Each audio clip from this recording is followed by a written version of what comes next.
Now at 5 a.m. on WKYT this morning, rescue crews are searching for ways to remove a submerged vehicle after it fell into the Ohio River.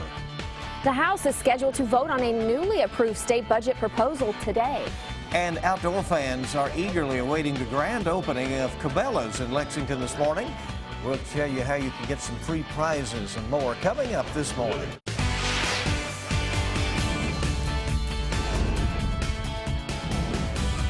This is WKYT This Morning. Thanks for joining us on this Wednesday morning. I'm Michelle Chamberlain. And good morning to you. I'm Bill Bryant. We're glad you're along on March 16th, and a day that feels like spring. We've had a lot of days like this. Sounds like we're going to get a change over the weekend when we're actually going into I'm hoping spring. not. Someone in the newsroom was talking about how they slept last night with their windows open. And now we're expecting maybe a wintry mix, Micah? Yeah, it's possible this weekend. It's unfortunate, but temperatures will take a dive. I will tell you this, though. It's short-lived, so once we get past this weekend, it actually rises right back up.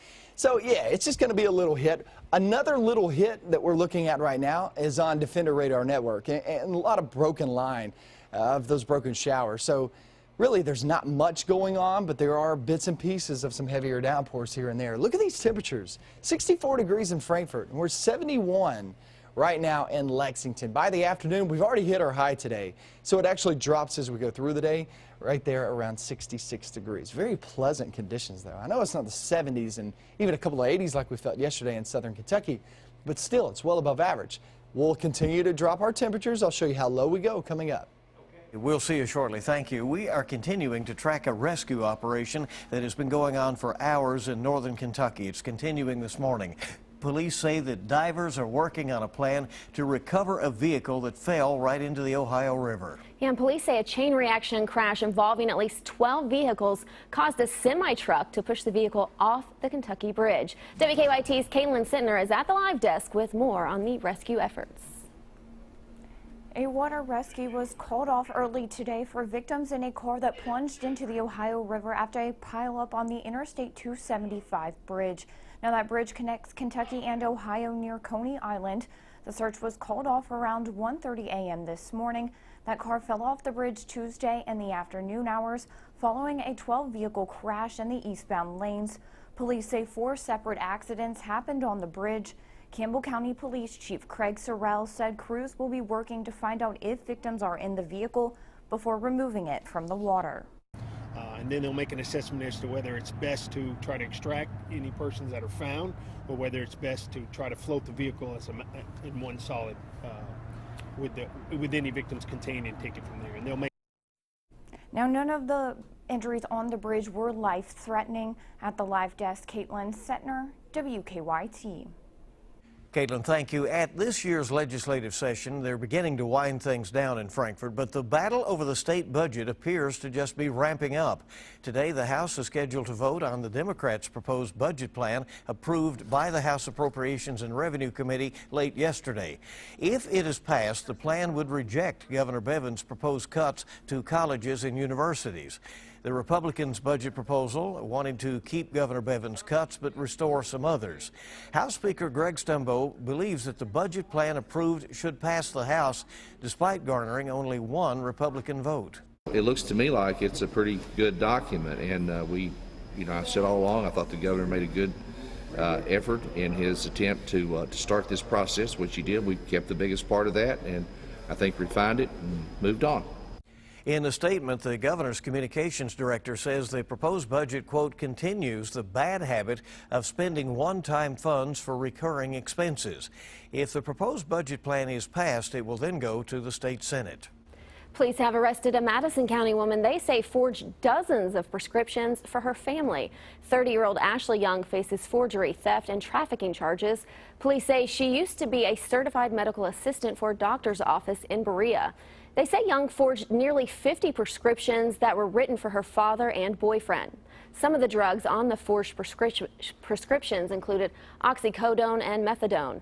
Police say Young also forged the medical records for her father and boyfriend, so it would seem as though they were receiving the prescription drugs for legit reasons. The state Senate has passed a religious expression bill that opponents say discriminates against gays, lesbians, and transgender people. That bill would allow some businesses to refuse to participate in same-sex marriage celebrations due to religious objections. Those businesses would be protected from civil damages or legal fees.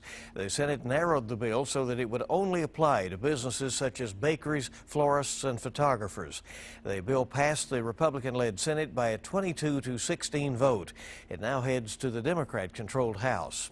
Donald Trump and Hillary Clinton inching closer to their party's presidential nominations after big wins in last night's primaries. Trump added to his delegate lead with wins in Florida, North Carolina, and Illinois.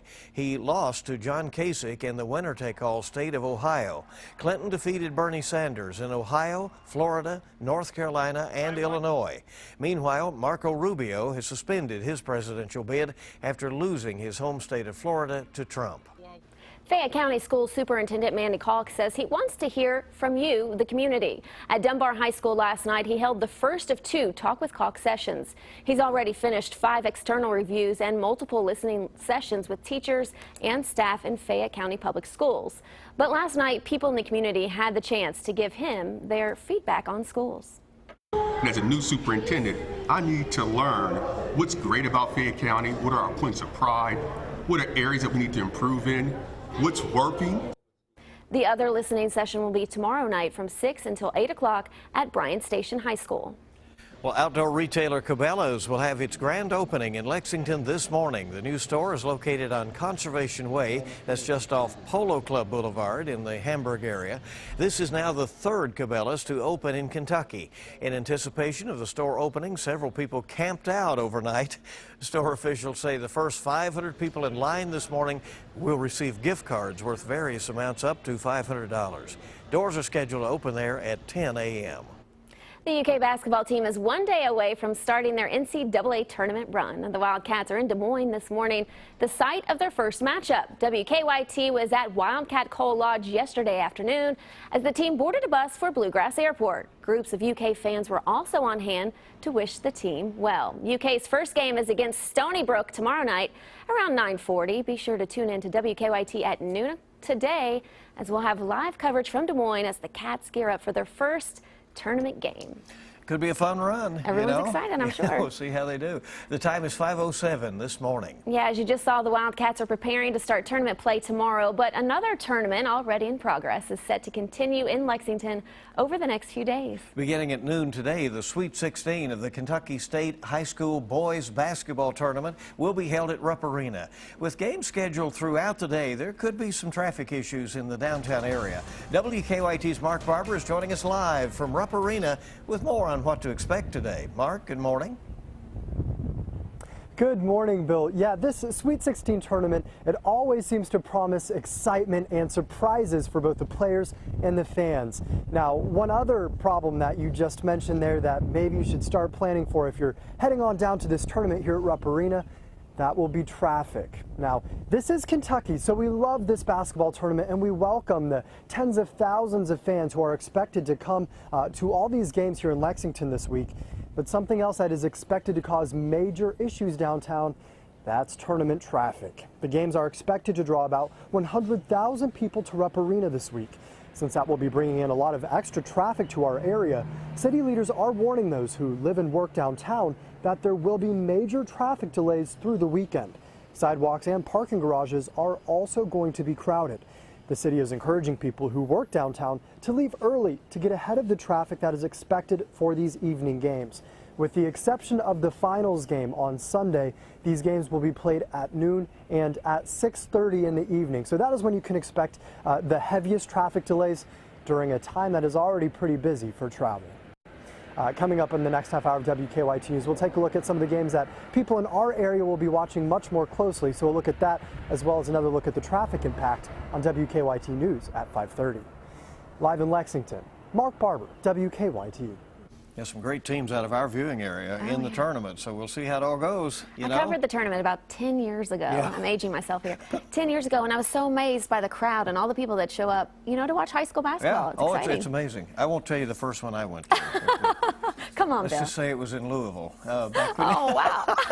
back when they used to do it that way. It was in Louisville one year and Lexington the next, back in the day, we'll say. WKYT This Morning is just getting started, and it's good to have you along with us here on your Wednesday. A team of engineers at Stanford are thinking small to get big results. The E. coli scare hurt Chipotle's business, but are sales improving now? Find out when WKYT This Morning returns. These are not typos. This is not bad data. We're actually in the 70s this morning for most locations. But look at Frankfurt at 64 degrees. Here comes that cooler air. I'll show you that chance of early showers and also that cool air coming on in just a few minutes. Now, your zone-by-zone forecast with meteorologist Micah Harris. Broken line of showers rolling on through. This is exactly what we talked about yesterday. Anywhere from midnight to about 7 a.m. is when you can see these broken line of showers travel on through. You'll see these continue to fade. Let's start northbound first and talk about what we're seeing up toward the north. Cynthiana, you're next in line here in just about 5 minutes of seeing a shower roll by. None of this is impressive. Falmouth, just south of you. Across 27, that is where a shower has rolled on past. And what we're going to be seeing is tracking eastbound, so heads up if you're sitting there in Bracken County. That's where you're going to be seeing a couple of showers roll on through here in just the next 15 minutes. Work your way southbound, and here are more bits and pieces of showers. Go south there in southern Gary County, and that's where we have a couple of showers. Also Liberty, Dunville, as you work your way across 127 in southern Casey, a shower complex coming out of 127 in Russell County that's heading toward the northeast. Somerset, you're next in line. Also just south of Somerset, as you work your way across 27, that Burnside Marina area, that's where you're going to be seeing that heavier downpour travel through. Just about 10 to about 20 minutes. Next in line, if it sticks together, will be I-75 within the hour. Here's the look temperature-wise. It's 71 degrees in Lexington. When I walked in, it was actually around 70 degrees in Frankfurt. So, yeah, we're dropping those temperatures. Obviously, you can see where the front is located right through here, and all that cooler air will be funneling on in. It's 70 degrees in a lot of locations this morning. By 8 a.m., the rain's long gone. The rain actually fades here within the next couple of hours. And there by the afternoon, we're there in the mid-60s. So we're already hit our high today. We're going to drop our temperatures, but we're dropping it to the mid-60s. That's not bad. So we'll take that. Mostly sunny skies in the forecast. Off toward the evening looks great. Anything going on for the Sweet 16? Everything looks good the next few days. You really don't have any problems anytime soon, as it's still extremely nice outside. But that cooling trend, it will take shape as we travel throughout your weekend. The weekend is going to be interesting. That's where it gets a little interesting. We're talking about temperatures there in the 30s and 40s for highs, mainly 40s, but we can't rule out a couple of 30s, and that will give us those possible flakes on Sunday. So the next few days you have no problems whatsoever. It's just temperatures dropping, and then towards your weekend, only a small chance of rain there on Saturday, but our next storm system is going to be on Sunday. Still, it's all about the track on this one, how much cool air rushes on in. We got a long ways to go with this, but nonetheless, possibility of a wintry mix. The possibility on the first day of spring. I'm more focused on Tuesday when it starts going I back know, up. right? Yeah. And that's what I see, honestly, long term, looking at the pattern out.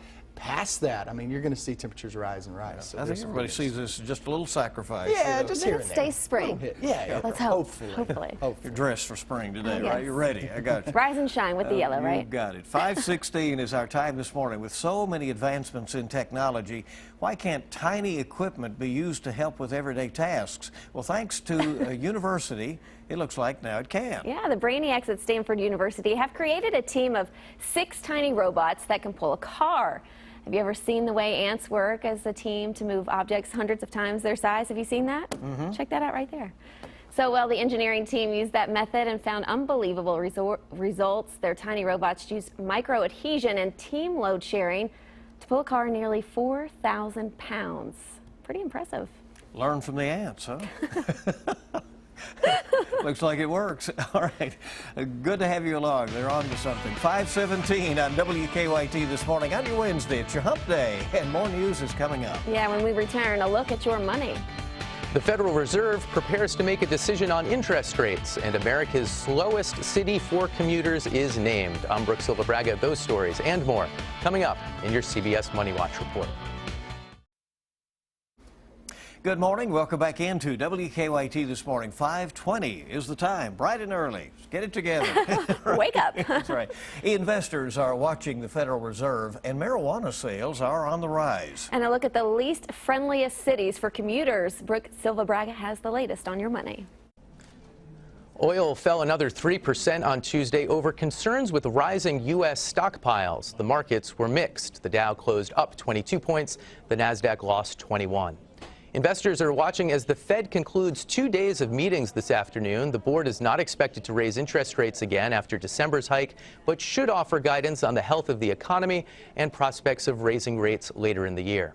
Marijuana sales will pump as much as $44 billion into the U.S. economy by 2020. That's according to projections from Marijuana Business Daily, which publishes research reports on the industry. Retail sales, which are now about $3.5 billion a year, are expected to triple in the next 4 years. The average American commuter wastes 50 hours a year stuck in traffic. A report from car data company Inrix finds it's worst in Los Angeles, where commuters spend the equivalent of 2 work weeks. That's 81 hours on clogged roads. The runners-up for running late, Washington and San Francisco. It could be worse. Commuters in London spend more than 100 hours a year stuck in traffic. That's your Money Watch. For more, log on to cbsmoneywatch.com. I'm Brooke Silva Braga in New York. Well, a recent E. coli outbreak is cutting into Chipotle's bottom line. The restaurant chain says it will likely record its first quarterly loss ever for the first 3 months of this year. Chipotle has not posted a loss since it first started trading on Wall Street a decade ago.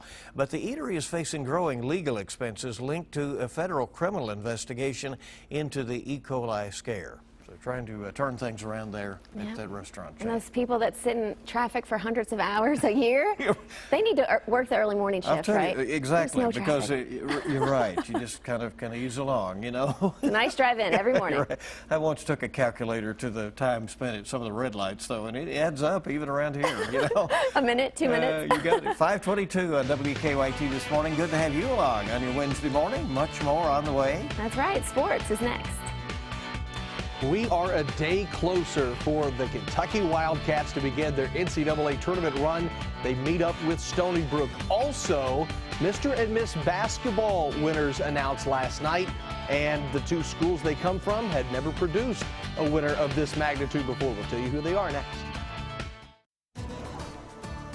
We have a broken line of showers out and about early this morning. None of this is really going to cause many issues, but you can see that it's really fading away. We had some thunderstorms back towards 65, but now just some light showers outside. So roadways are still a little bit wet there in Frankfort, 64 degrees, but you can see those temperatures just east of that in the 70s this morning. Trust me, it'll feel nice. We're going to talk about these decreasing temperatures coming up. First, let's check out sports, see what's going on.